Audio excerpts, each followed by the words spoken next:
A very warm welcome to the World of Lord Russell podcast talk show.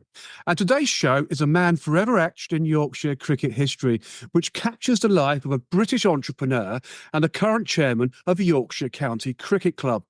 He also founded the Costcutter chain of convenience stores before serving as chairman of the ECB, that's the England and Wales Cricket Board. Yes, folks, it gives me immense pleasure to welcome on the show Colin Graves. Welcome to the show, Colin.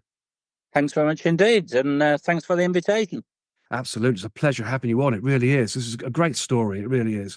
Let's start at the beginning of your professional life, Colin. And at the age of 21, you began your career in groceries at Spar, where you would go on to spend the next 16 years. It's a lifetime almost. Finish your time at the business as a sales director. So please tell us more about this interesting journey, Colin.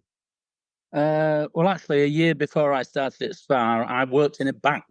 Oh, wow. From 20 to 21, I didn't know what to do in life. I had a place at university to do physical education because I was always sporty, played rugby, played cricket, did athletics, and I always fancied being a PE teacher. And then at the last minute, I turned the opportunity down, much to the disgust of my mum and dad. And I didn't go to university and didn't know what I was going to do. And I ended up going into banking for a year in Hull. Lloyd's Bank, Silver Street in Hull.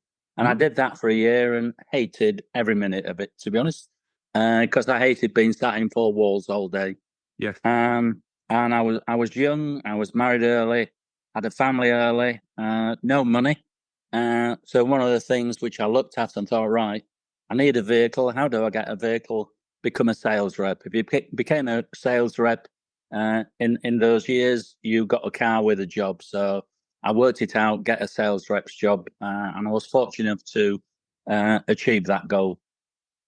Brilliant. Of course, the good thing about getting a car in those days, as a company car, you didn't have to pay tax, did you, on the car? No, you didn't. It was a great perk, and from my point of view, that's why I applied to get into repping, and I managed to get into the grocery trade with a company called Jarman and Flint in Hull, who was a Spar wholesaler. Because at that time I was living on the outskirts of York. So from that point of view, I was fortunate. I got a job as a trainee rep at the age of 21.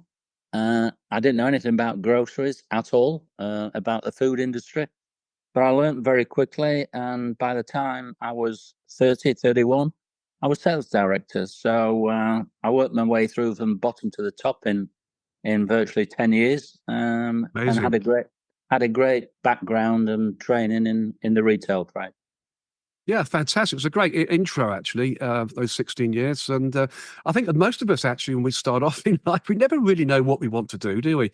And I think most people just fall into their professions or whatever they do and, come out the other end, successfully, a huge success, hopefully.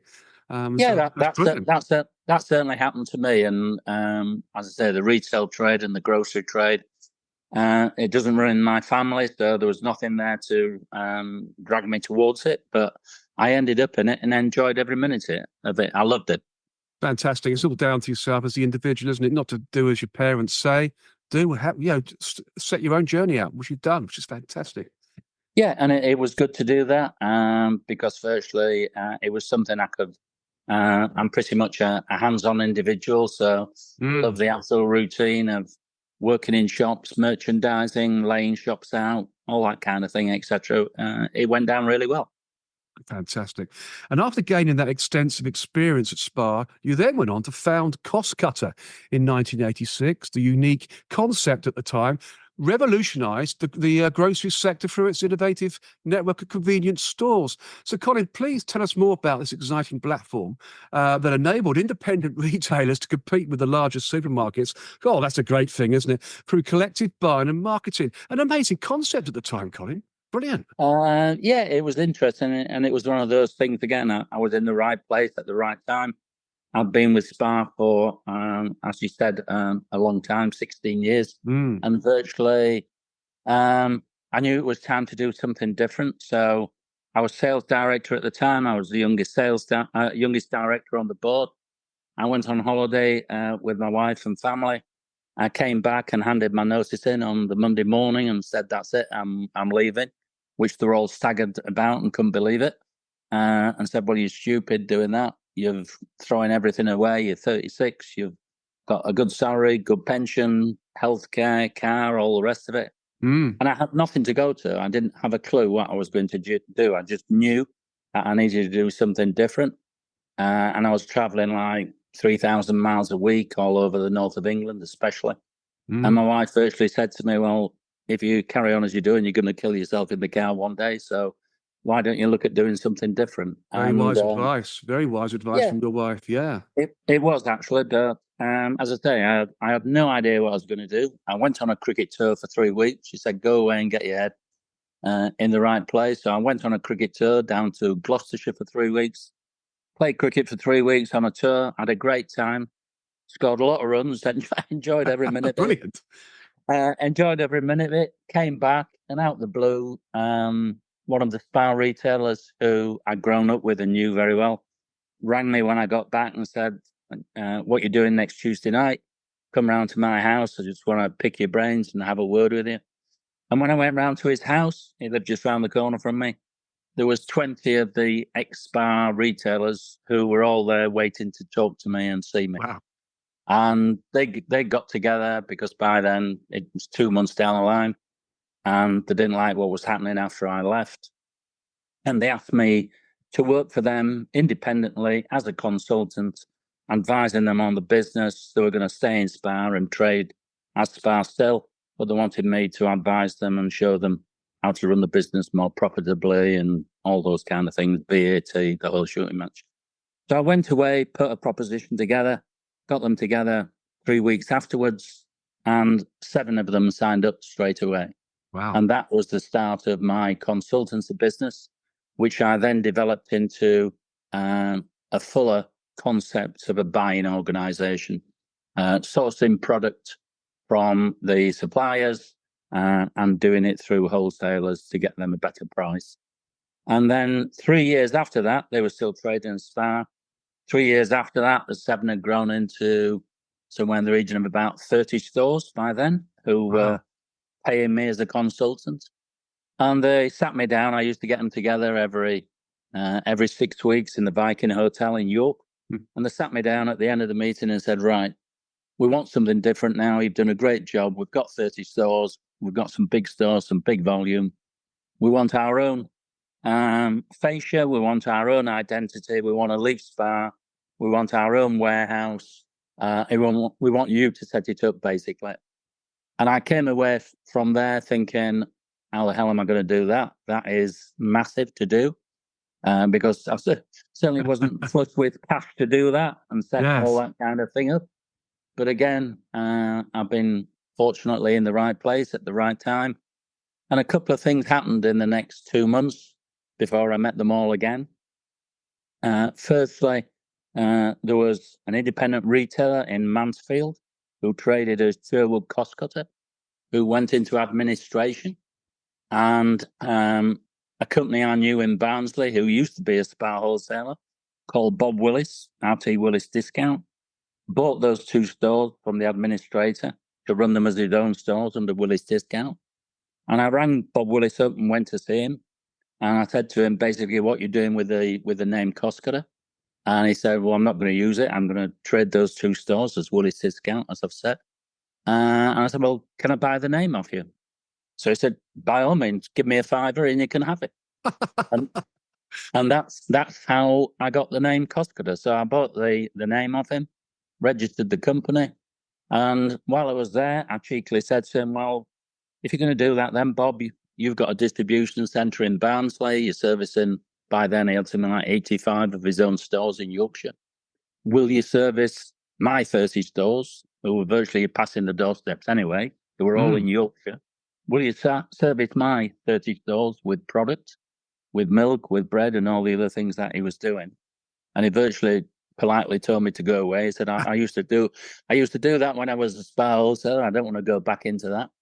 So I said, well, just think about it. And I said, there's a new way we can do this. Instead of you dealing with the retailers, I'll deal with the retailer. You send me the invoices. I'll take responsibility for payment from the invoices and I'll charge the retailer. So you give me 21 days credit. I'll give the retailer 14 days credit and the responsibility of the invoice is mine. And for that, I will charge the retailer a 1% gross profit margin. And he looked at me and said, come back in 2 weeks and see me. So I went back to see him in 2 weeks' time. And he said, right, we'll give it a go for a year and see how it goes. Wow. And so I went back to the retailers 2 weeks afterwards. So I said, right, there's your name, there's your fascia, Costcutter, and there's your distribution coming from Barnsley. It's within the territory that you all operate in. And that's how Costcutter was established. Incredible. What a story. That's a remarkable story, isn't it? Really is. Talk about everything all falling in place at the right time. That's just absolutely incredible. It was one of those things that it just happened. Yeah. But by doing that, I took an enormous risk, because if that strategy had gone wrong, because if ever I had a debt in the first 2 years where the retailer didn't pay me and I couldn't pay Bob Willis, then I would have had a massive, massive problem. Yes. Fortunately, from my point of view, that never happened. So yes. It gave me the chance to grow the business. And by the time I moved on that business from Bob Willis, because Bob Willis could only service Yorkshire, and I started getting applications from London, from the South Coast, from Scotland. So I then needed to look at a national distribution system rather than just Yorkshire. And so I joined a buying organisation called NISA, which is the National Independent Supermarkets Association. And I virtually joined that. That was a buying organisation, a lot bigger than me, with a lot more members. So I joined that buying organisation. They invited me to sit on their board. And by the time I sold Costcutter in 2012, we accounted for 33% of the NISA volume. That's incredible. I mean, quite rightly, you served as chairman of Costcutter, from its exception, and as you just said, until 2012, when the group were bought out by Bibby Line Group, I believe it was. During your tenure, you played a pivotal role in the expansion of the group from one store in 1986 to over 1,700 stores in 2012. I mean, that's phenomenal growth, isn't it? As it evolved into a beloved British brand with operations across the country, as you said. I mean, this indeed is a huge business success, Colin, isn't it? Yeah, people say to me, "How did you plan it? How did you make it all happen?" Yes. In all honest truth, I didn't plan it. It happened. It happened. And virtually, it was one of those businesses that I hung on to its coattails, because it was like a snowball rolling downhill. And it kept getting bigger and bigger and bigger. And basically, we were growing at the rate of 100 stores a year, all franchise stores. And one thing which a lot of people don't appreciate with Costcutter, the way it was operated as a franchise business, something like 83% of my franchisees were Asian families, people who had run their own businesses but wanted to trade under a fascia, under a franchise fascia. So I worked with and still know a hell of a lot of Asian families, Asian retailers from all over India, Pakistan, Sri Lanka, you name it. I've been to their houses. I've been on holiday with them. I've been to their country. I've still got a lot of those as friends. From my point of view, which is great. That's amazing. And of course, when the deal was announced with the Bibby Line Group, I think in November 2012, you were to remain as chairman at the time, but in January the following year, the business tried to change your role to that of a non-executive chairman. Ouch, that really hurts. Which you described as unacceptable, quite rightly so too. And you said at the time, and I quote, I'm very much a hands-on operator, as you said earlier on in the show, and being a non-executive chair wasn't acceptable to me. And quite right, Colin. After all, you were the founder of Costcutter in 1986. I mean, I don't blame you. Well, the big thing, which once they got control of the company, naturally they could do what they wanted to do with it. I accepted that. I had no issue with that, provided they kept the company as it was and it was going in the right direction.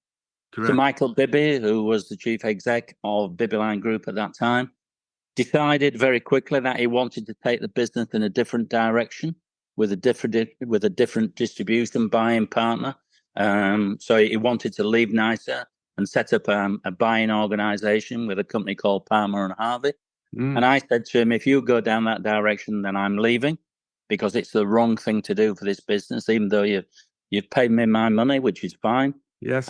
If you're going to do that, I'm not going to stay as non-exec chairman and just use my name for the group, because it's the wrong thing to be doing. And that's the reason I left, because he changed the strategy of Costcutter. He changed the supply, he changed the charging model, he changed everything, which I was dead against him doing, and therefore I left. And history tells the story that virtually in 3 years from when he changed the model, he virtually lost somewhere in the region of £75 million by changing the model, lost a hell of a lot of retailers to other organisations, and the business went backwards at 1,000 miles an hour. Wow, that's just unbelievable, isn't it? Completely unbelievable. But as you say, you had no control over that. They owned the business. They could do what they like, and they sailed in the wrong direction completely, didn't they? What madness! Complete madness. And I accepted all that, but I said to him, "I'm not staying. Just use my name as non-exec chairman to keep everybody happy, because it's the wrong thing you are doing. You're taking the business in the wrong direction." Yeah, definitely. But of course, your love for cricket came to the fore. And as one door closes, another opens, usually does, doesn't it, Colin? And he became the executive chairman of Yorkshire County Cricket Club with immediate effect, and remained in that post from 2012 to 2015. Remarkably, taking on the responsibilities of executive chairman, a position unfulfilled since Stuart Regan left for a similar role at the Scottish Football Association in 2010. So please tell us more about your 3 years at the helm of Yorkshire County Cricket Club and the ups and downs as you steered Yorkshire County Cricket Club through some successful times, winning the county championship twice in 2014 and 2015. Fantastic. Well, my time with professional cricket started actually in 2002. Before that, I was just a recreational cricketer playing for a team called Dunnington, Dunning2N, on the outskirts of York, for something like 35 years. That was my local team. I helped build that team and built the facilities into one of the finest facilities in Yorkshire. So I've been a recreational cricketer. I have no intention of getting involved with professional cricket at all. I knew quite a few of the players, especially Jeff Cope, who I'd grown up with, and our families grew up together, and I knew Copey very well. And Copey over the years had tried to get me to sit on the old Yorkshire committee, which was something like a 32-body strong committee. And I said, "Well, I'm sorry, Jeff, but committees aren't my bag. I don't believe in all that kind of structure, etc." So I never did it. So in June 2002, I think it was May or June anyway, Copey rang me and said, and I was running Costcutter at this time, as you've already said, so yes, I had a full-time job anyway in York. Copey said, "What are you doing tomorrow? I'd like you to come to Headingley. We've got a few issues with the club." So I turned up at Headingley the next day, and the story is that on that day, there was the regional director of HSBC Bank, who was funnily enough, regional director for Costcutter. I used the same bank. Right. So he said, "Thanks for coming. We know you're a cricket nut, Colin, and you love cricket and you're passionate about it. You love Yorkshire. We need you to help us out of a situation that we've got." And the situation in 2002 was Yorkshire had an overdraft of £5 million. Wow. They started to redevelop the Western Terrace. They didn't control the cost of it. They ended up with an overdraft of £5 million with HSBC Bank. They owned no assets. They only had a 99-year lease from the rugby side. They didn't own a blade of grass. They owned nothing. Wow. And everybody said to me, "You will not turn it round. It's impossible." Wow. So there was a gang of 4 who were appointed by the bank. Robin Smith became chairman, who was the previous president. Jeff Cope became cricket director. I became chief exec of Yorkshire in 2002. And a guy called Brian Patel from ex-KPMG became the finance director. So the gang of 4 took over Yorkshire County Cricket Club. The old committee were disbanded and told they had to resign, otherwise they wouldn't survive. So we took over Yorkshire in 2002 in dire straits, absolute dire straits. So the first thing we did after 2 or 3 years, I said to the board of 4, "We need to buy the ground." Everybody looked at me and said, "You must be stupid. So I ended up negotiating with Paul Caddick at Rugby. And in 2005, we purchased the ground from Paul Caddick from the Rugby side for £13.5 million. So Yorkshire, for the first time in its history, owned the asset of Headingley Cricket Stadium. Incredible. So in 2005, we owned the stadium. That's where, and again, a lot of people don't realise this, that's where my family trust came into the equation, because Yorkshire were looking to borrow money to raise that £13.5 million to buy the ground. Mm-hmm. So along with the bank, along with Leeds City Council, along with my family trust, run by independent trustees, they jointly funded purchasing Headingley Cricket Ground. And that's how my family trust first got involved with the Yorkshire County Cricket Club. Well, what a story. That's an incredible story. Really is. So in 2005, we bought the ground, and we then said how we're going to develop it. And we worked with various partners. Leeds Carnegie, virtually was the university around the corner. They built the new Carnegie Pavilion. I think that was in 2007, which cost £35 million. They funded all that, and we leased it from them. And we worked jointly together. They used it as a faculty for marketing, journalism, etc., etc. Wow. So we had a brand new building built for us. All we had to do was kit it out. And then, as history goes, I think 5 years ago, they virtually sold us that pavilion at a peppercorn price. So Yorkshire now own that pavilion, which is incredible. So it's an asset on the club's balance sheet. So from that point of view, we then developed the East Stand with the facilities in the long room. And then the last thing we did was the Howard Stand, again, working with Leeds City Council, working with Leeds Rugby and L&G to build the stand and do it on a sale and purchase back over a 30-year period. So Headingley Cricket Ground has had a hell of a lot of investment put into it over the last 20 years, 25 years. And when you think in 2002, we didn't own anything. That's an incredible story.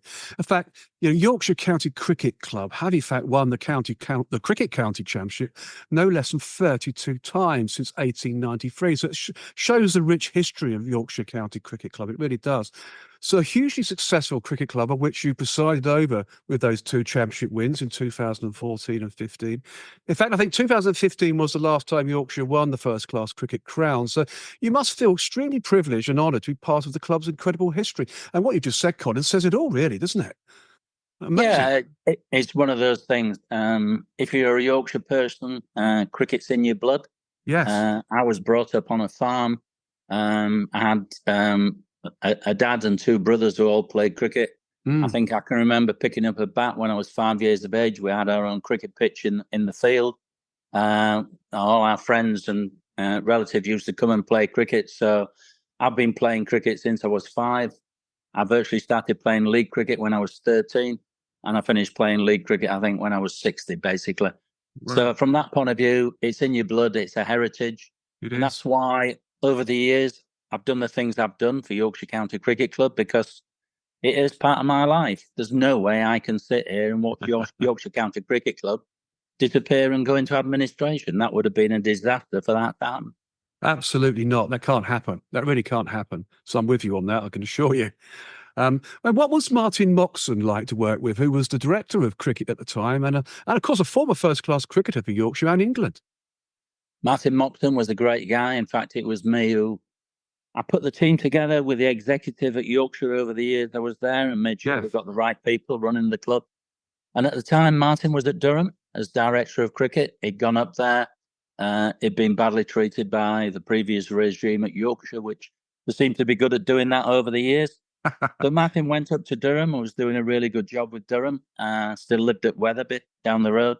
And I approached Martyn and said, look, I'd love you to come to Yorkshire. You've got a Yorkshire heritage. You played for Yorkshire. You were successful. All those kind of things. You played for England. You're doing a good job at Durham. I want you to come and help me sort Yorkshire out. Brilliant. And to be honest, it didn't take me long to sit down and talk to him about my vision for Yorkshire and what we needed to do. And he would have total control of the cricket. And Martyn is a great person. is Yorkshire through and through. Is the most genuine. Is the most genuine person you can come across, to be honest.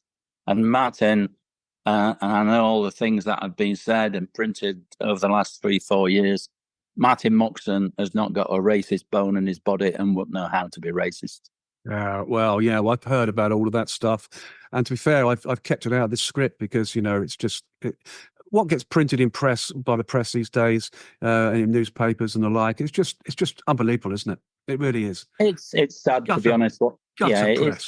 It's sad what's happened, and a lot of people have been, in fact, their lives have been ruined by it, to be honest, and the families have been damaged, and the careers have been taken away from them. And there's a lot of people out there, 25, 30 people, who's been badly affected by it all.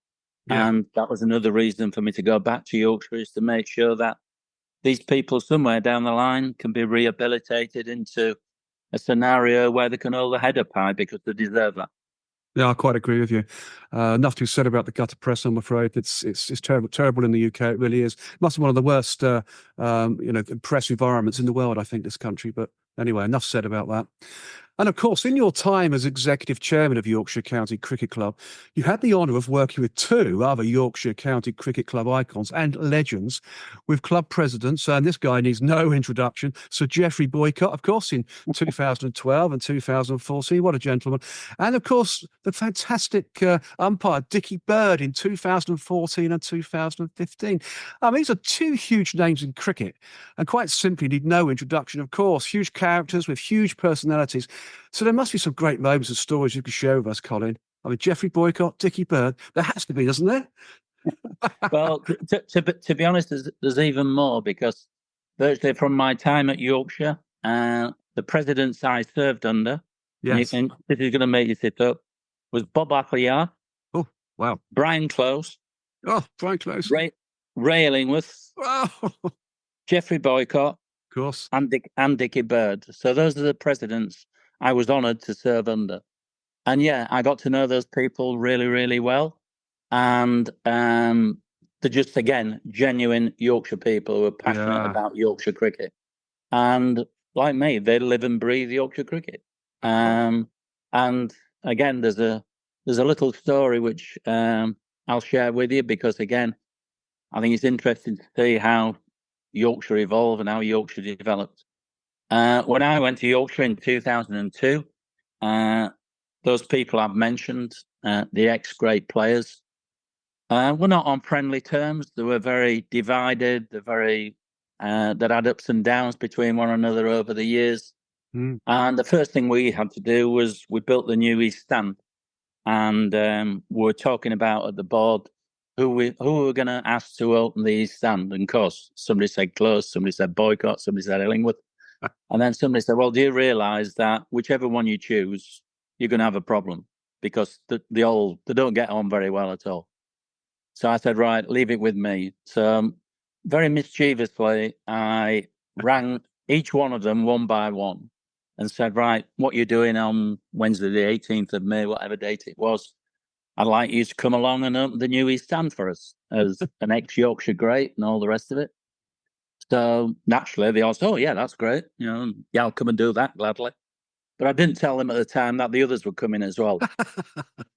So we ended up with all 7 of them turning up that day to open the East Stand, and they did it jointly together. And of course, when they looked at me, they could have killed me, I think. And as I say, you've really dropped me in this. But what I had organised is a lunch for them after they'd done the opening ceremony together. I organised a lunch for them, put a lunch on where they could sit down and talk, and I just started it off, and then I left it to them.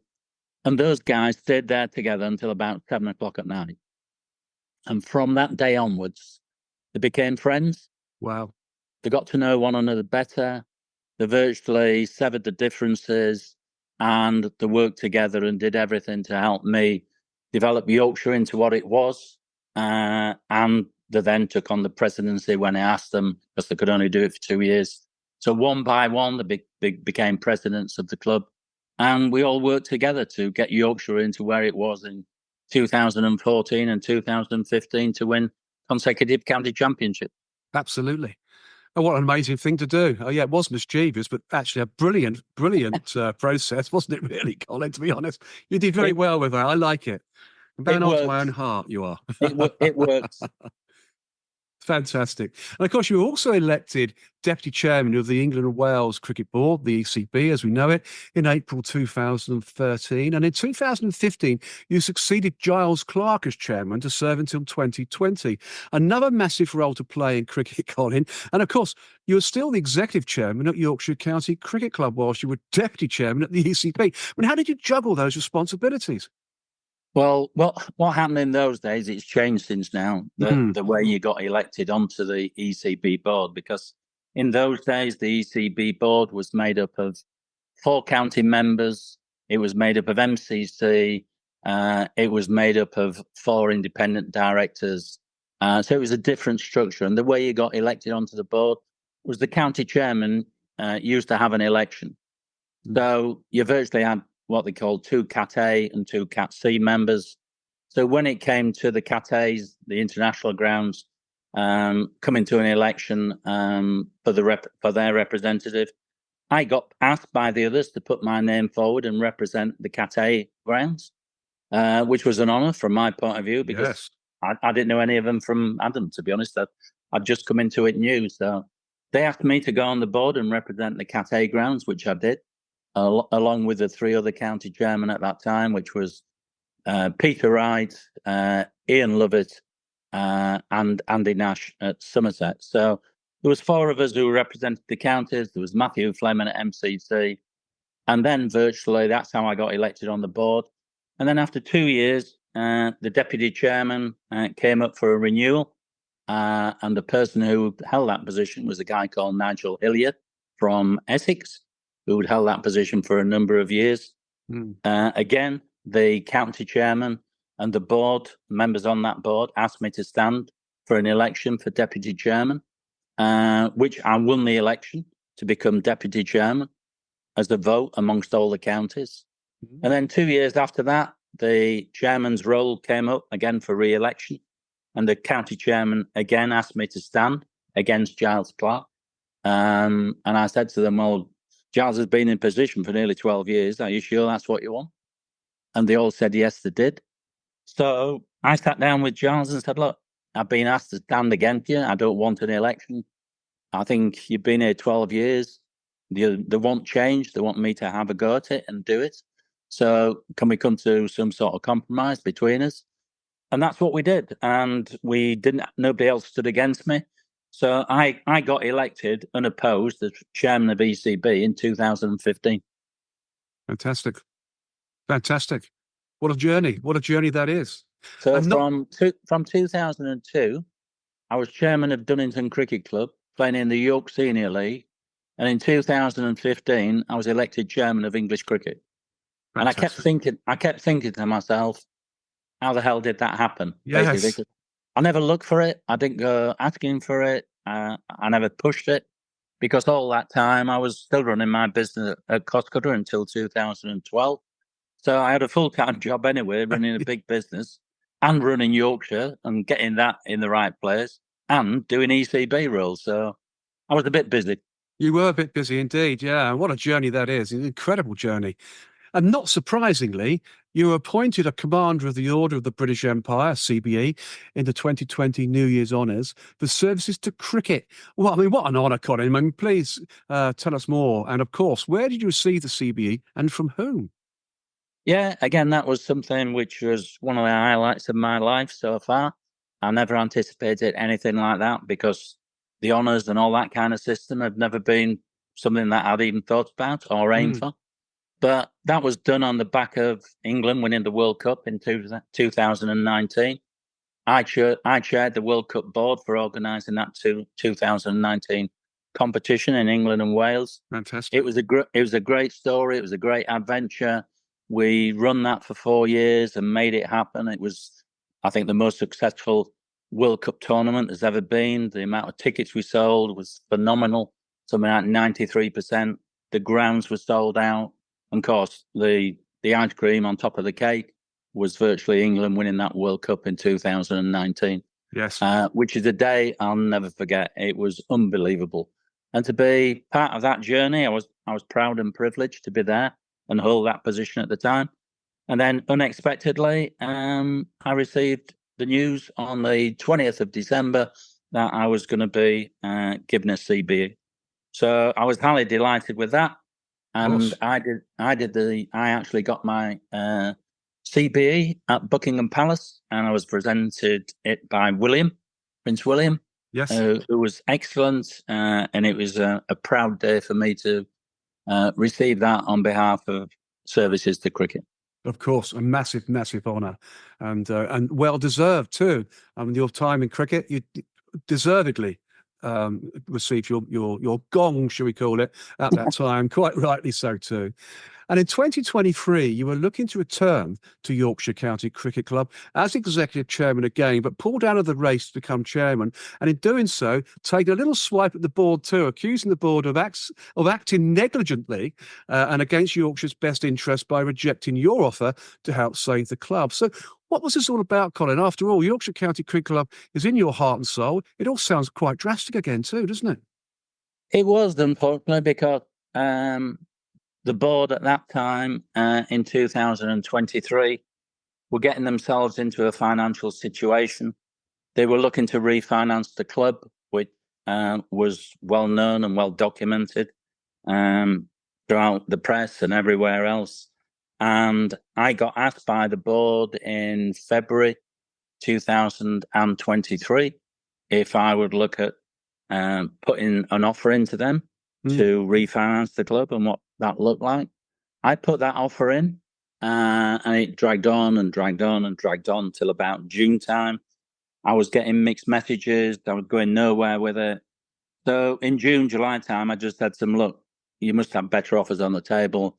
I've got other things to be doing, so I'll withdraw my offer and you carry on doing what you're doing to refinance the club, and good luck to you. And I'm there in the background if it doesn't work out. So I withdrew my offer on that basis because I had no proper communication from the board. And that's why I said they were acting negligently, because they hadn't even sat down and really talked to me about what the offer was or how I envisaged it would work, which was disappointing, especially with my track record, both at Headingley, at Yorkshire and at ECB. So that's why I said the comments I made and I stood by them. So virtually the next thing I knew was it came to the end of November, and I got another phone call from a board member who said, look, we thought we had a deal on the table to take over the club and resolve our financial situation. Looks as though it's fallen away.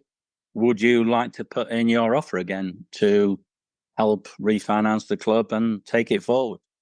So I said, yes, I would. But I said it would be a different offer with different things attached to that offer. But I said, yes, I would. So I put that offer in about 7 days afterwards. And then that went on until virtually just before Christmas. And then just before Christmas, they accepted my offer with all the conditions that were with it to come back into Yorkshire to try and sort the mess out that had been established. Absolutely. And I think the term cash strapped was used earlier this year as well around Yorkshire County Cricket Club, which is a dreadful thing to go, because you did it. You went through all of this in 2002 as well, didn't you, Colin? And you're back to it's gone a full circle almost. A really sad situation. I'm sure that really is a sad situation, because in real terms, for that to happen, you couldn't have written that script.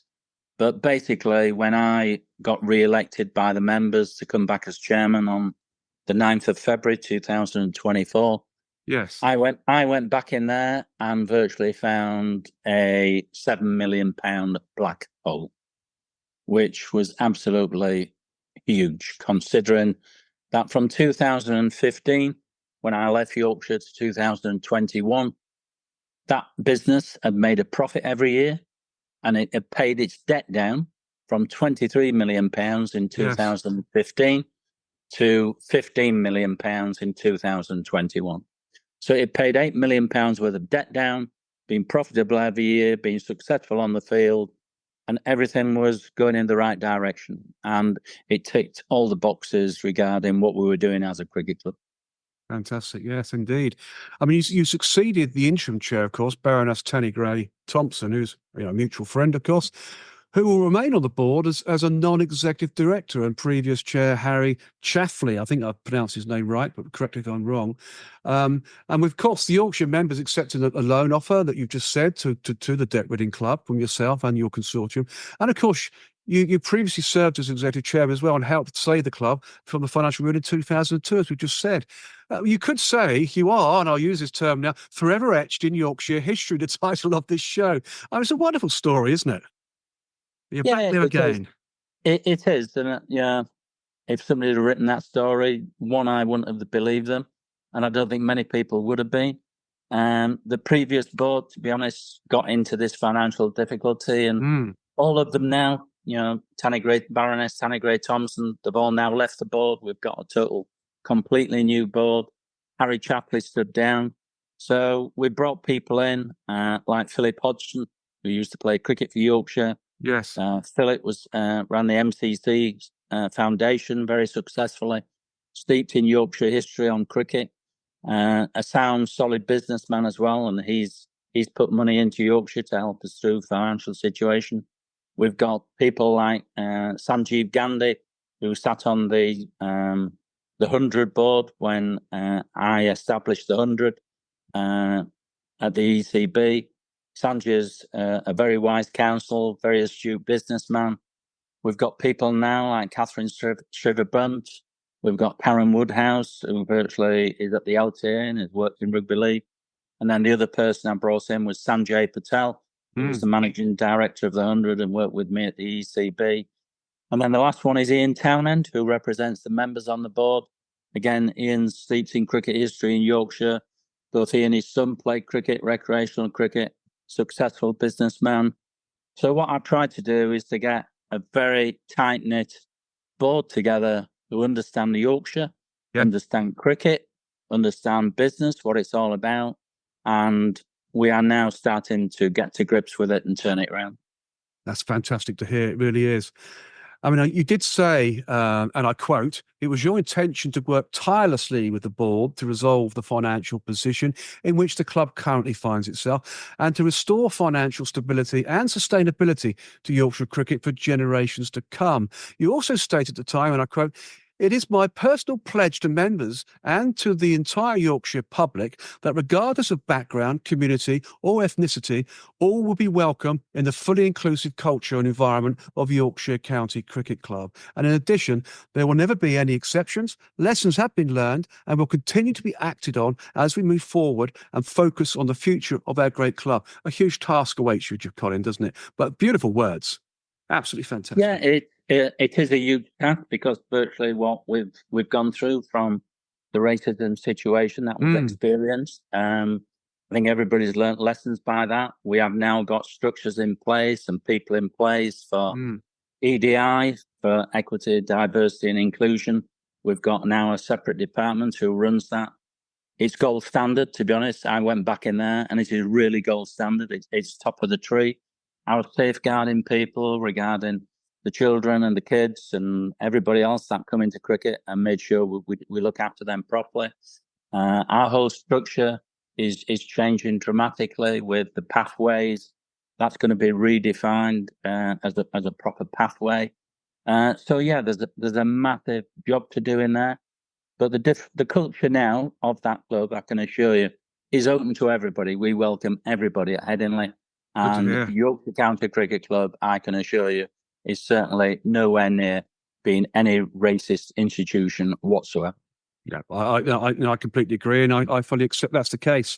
I really do. So huge luck with that, and hopefully the muddy waters that were created by press in recent years suddenly subside, and you get some good press coming through in the end about Yorkshire County Cricket Club because they are a great club.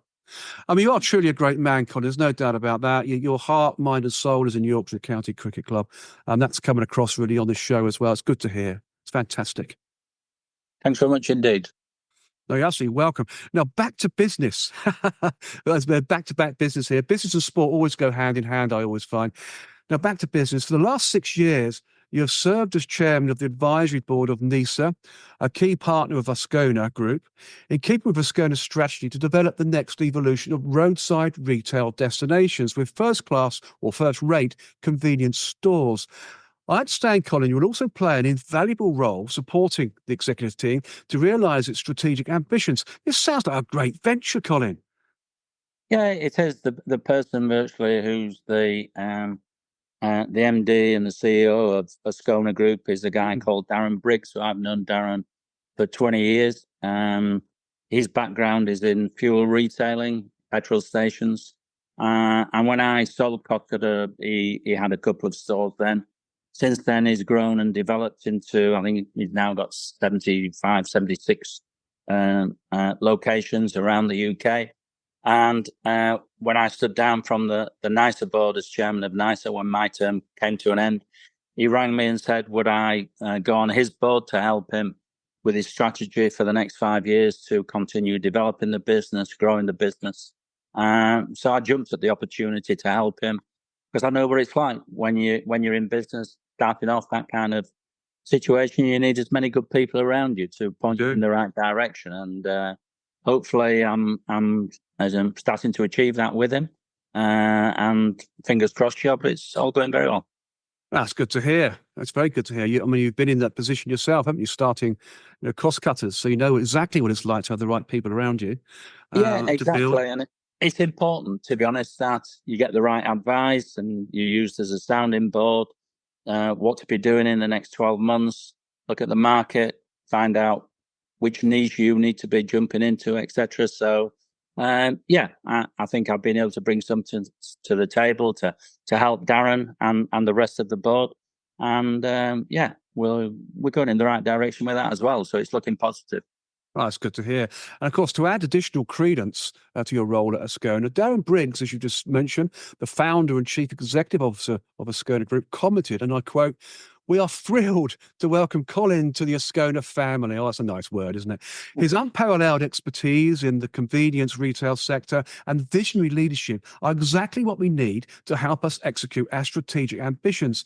As a fellow founder of business, Colin's track record of success at Costcutter speaks for itself, and we are confident that his insights will be invaluable to us all as we continue to innovate and expand our world-class operations across the country. I mean, that's some accolade, Colin, isn't it? You must feel proud and honoured to be thought of so well in your field of entrepreneurial business insight and delivery. It's incredible.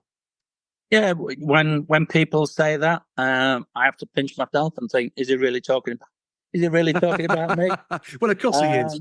Absolutely. But no, it is an accolade, and I take it with great pride that I've been able to, if you like, leave my mark on the retail convenience sector. I say I've been in it now for a long time, really, from the age of 20. So I've been in it nearly 55 years now, basically, in that sector. It's a sector I enjoy. I love retail. I love the buzz of it. And I love building a business. That's one thing I've been able to do. And it's the same with cricket, really. I've been at Yorkshire twice, as you've already said. Yes. And each time that business has been at its rock bottom and in a mess. And I've been able, touch wood, to turn it round, get the right people in. And that's the biggest thing in any business, is to get the right people around you. Yeah, and the right people and committed people too. Yeah, and if you do that, then you stand a chance of getting that business back into where it needs to be. And that's our aim and ambition on the cricket side as well. Because without any shadow of doubt, the one thing that happened in 2021, when the 20-odd people left the business at Yorkshire, that really ripped the heart out of Yorkshire County Cricket Club. And that was massive. And the whole heartbeat of that club went overnight. Oh, sad to hear. Sad to hear. So, building up from scratch again, tough task, isn't it? But I know that listening to you here as well and what I've read about you and everything else, you're just the man to do it, Colin. I know you'll succeed. And with Yorkshire County Cricket Club at hand at the moment, how are they doing this year in the Championship, first-class cricket? In the Championship, we've been hit and miss, really. the good thing, the last 2 matches before the break, when the championship came to its break, we won those last 2 matches. So that put us back up into third. Nice. We've got 5 matches left. We've got to play first and second. So we've got to play Sussex and Middlesex, who stand above us at the present time. So really, it's in our own destiny. If we can get 2 good results against those 2, then we'll be in a good position. So from that point of view, after a sluggish start, where we came back strong, and we're looking forward to the last 5 matches to try and get into that promotional slot. We've got a very good young team, because I say we started again, so we've got some exciting young players in there, some exciting young batsmen especially. The bowlers are still learning, and the all-rounders are still learning, but that's the way cricket is. We've every confidence in them. We're supporting them and giving them the contracts that they deserve as and when they come to be renegotiated. So the mood around the club is fairly positive. When I went in there in February, it was very much down on its knees and everybody was despondent. So there's a lot of positivity around the club now. They know which direction we're going in. They know what our ambitions are. And from that point of view, I believe we'll get there in the next 3-4 years. You can't change it overnight. You can't wave a magic wand. But I believe in the next 3 or 4 years, Yorkshire will be back in the first division in county cricket and we'll be competing at the top level. Brilliant. That's really good to hear. And of course, it's always good to let the field of play, the cricket, actually to be the voice of the club as well, isn't it? Really, and if it all goes well on the pitch, then obviously that rejuvenates everything else within the club too. So it'll be good to see Yorkshire back in the first division, competing at the top level, the championship levels again, and maybe another championship win. The one thing our members want, and people at this point in time, it's still a members club. Our members basically want success. It's the cricket club. They thrive on success. They love to see players coming through. If you look at Yorkshire's history over the years, we've always produced England international players. You have from Joe Root, Johnny Bairstow, all those kind of people. Brooks. If you go back, when I first went there was people like Darren Gough, Craig White, Side Bottom. We had stacks of England players, and we always have produced England players. And to be honest, there's an old adage in cricket, and people say to me this on a regular basis: when Yorkshire's strong, England's strong. And from that point of view, that's what I've got to do. One of my jobs before I move on is to make sure we get Yorkshire strong, both financially and back on the field. Absolutely right. And of course, going back in the day, to play for Yorkshire, you had to be born in Yorkshire, didn't you? That's not the case anymore, is it? I'll tell you some funny stories. I've known guys who live in Yorkshire or in Lancashire too, and they used to cross the border to go into Yorkshire to have their babies, the children born, to ensure they could play for cricket for Yorkshire if they were good enough. I mean, that's wonderful little stories, aren't they? They really are fantastic. Oh, the number of people over the years who's come up to me and told me their own individual stories of what the mum and dad did to make sure that they were born in the county, to make sure they qualified for the county. Yes. Some fantastic stories. People would even travel from abroad to make sure, the children were born within the county, which is great. But that's all changed now, and it's changed for the better, to be honest, because it had changed. It was too insular in many ways because the world's changed. It's a different world these days. It is a different world, yeah. And that did change quite a number of years ago too, didn't it? Because you can be anyone now and play for Yorkshire, as long as you're good enough, of course. Doesn't matter about where you're born. And we were the last county who actually took on overseas players. Our first overseas players, and again, a lot of people forget this, was Sachin Tendulkar. And he was the first overseas player that came to play for Yorkshire. But we were like 3, 4, 5 years behind other counties who've done it for years. Yes. So you've got to move with the times, haven't you, these days? You really have to. As you say, it's a different world, and you've got to move with the times. Traditions somewhat have to be removed, don't they, in these instances? Well, the one thing which I say to everybody, whether it's members, Yorkshire members, anybody connected with cricket, the one thing about cricket, it's got fantastic heritage. It's got a fantastic history. It's got, events and occasions that have happened which has gone down, will be there forever and a day. But what you've got to do, whether it's cricket or any other sport, you've got to look forward, because you've got to look forward what the next generation wants and what they are looking for. Exactly. And if you don't give them it, then they'll go somewhere else. So from my point of view, I keep saying to everybody, fine, look backwards, enjoy it, but don't dwell on it, because the future is looking forward. And none of us know what that's like. But the way society is moving and the young generation are moving, their attention spans are very short. So from that point of view, that's where the short game, 20 over competition, the 100 competition, is favourable to them, because that's what they want. Exactly right. And I think some of these short ball competitions now are quite fantastic. I was watching the World Cup recently, and of course, even the USA have a side now. Of course, they played England, didn't they? And England beat them quite convincingly, I think, in the quarterfinals. Yeah, the big thing about the USA, and again, a lot of people don't appreciate of why cricket in the US will develop, is because it's virtually built on Indian expats who have gone to the States.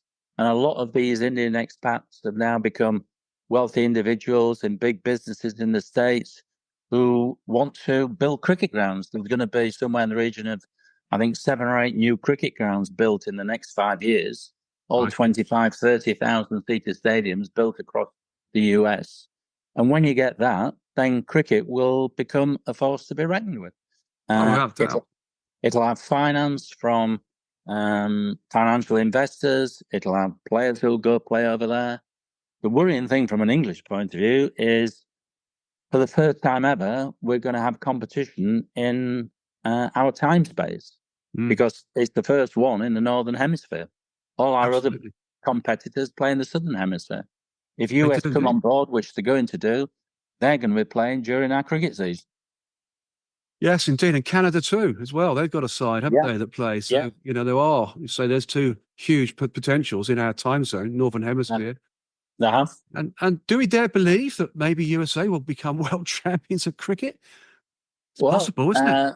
Put it this way, you wouldn't bet against it, because at the end of the day, if the finances are there to build a stadium, give the support, attract the players, pay the salaries, money will talk to that degree. And what we've got to do is make sure our game is strong enough, resilient enough to compete against it. If it's another competitor, we've got to meet that head on. Certainly have. And let's hope Yorkshire County Cricket Club are at the heart of it too. No Yorkshire, no England. It won't be for the lack of trying, that's for certain. I can quite believe that too, Colin. I really can. So what is next in the world of Colin Graves? You've lived a really productive life. I mean, what else is there that you could get your fingers into, your mind? To be honest, I've got enough going on with my life at the present time. Certainly have. I've got my family. I'm fortunate. I've got holiday places in Portugal and Barbados, which the last year I haven't been able to go because I've been so tied up with all this. But, at my time in life, and I've said I'll do this for 2 or 3 years to make sure that Yorkshire's set up financially and on the playing side. And in 2 or 3 years, when all that's done, I will move on and leave it to the next generation to take it to the next level. So from my point of view, I'm enjoying every minute of it, but I can't keep doing this forever and a day. Everybody's got a time span, and my time span will come one day. Absolutely. We all can't go on forever, but you've had an amazing life, an amazing life journey in business and in cricket. I mean, the cricket's been incredible. Sport and business go hand in hand, as I said before. The one thing which I keep pinching myself when I look at what's happened to me in my life, certainly from 15 onwards to where I am now, 60 years further down the road. I've had a great life. I've had some fantastic experiences. I met a tremendous amount of people around the world. I made a lot of friends, and those kind of things, you don't plan them; they just happen. But the one thing I've always been able to do is give everything I've done full commitment. I throw myself into it 200%, and I enjoy working with people and getting good people around me and having some good experiences. And that's what I've been able to do.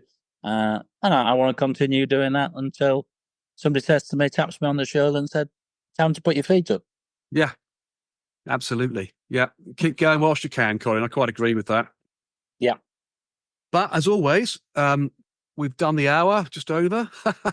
Time goes really quick, Colin, doesn't it, when you're enjoying yourself? It really does.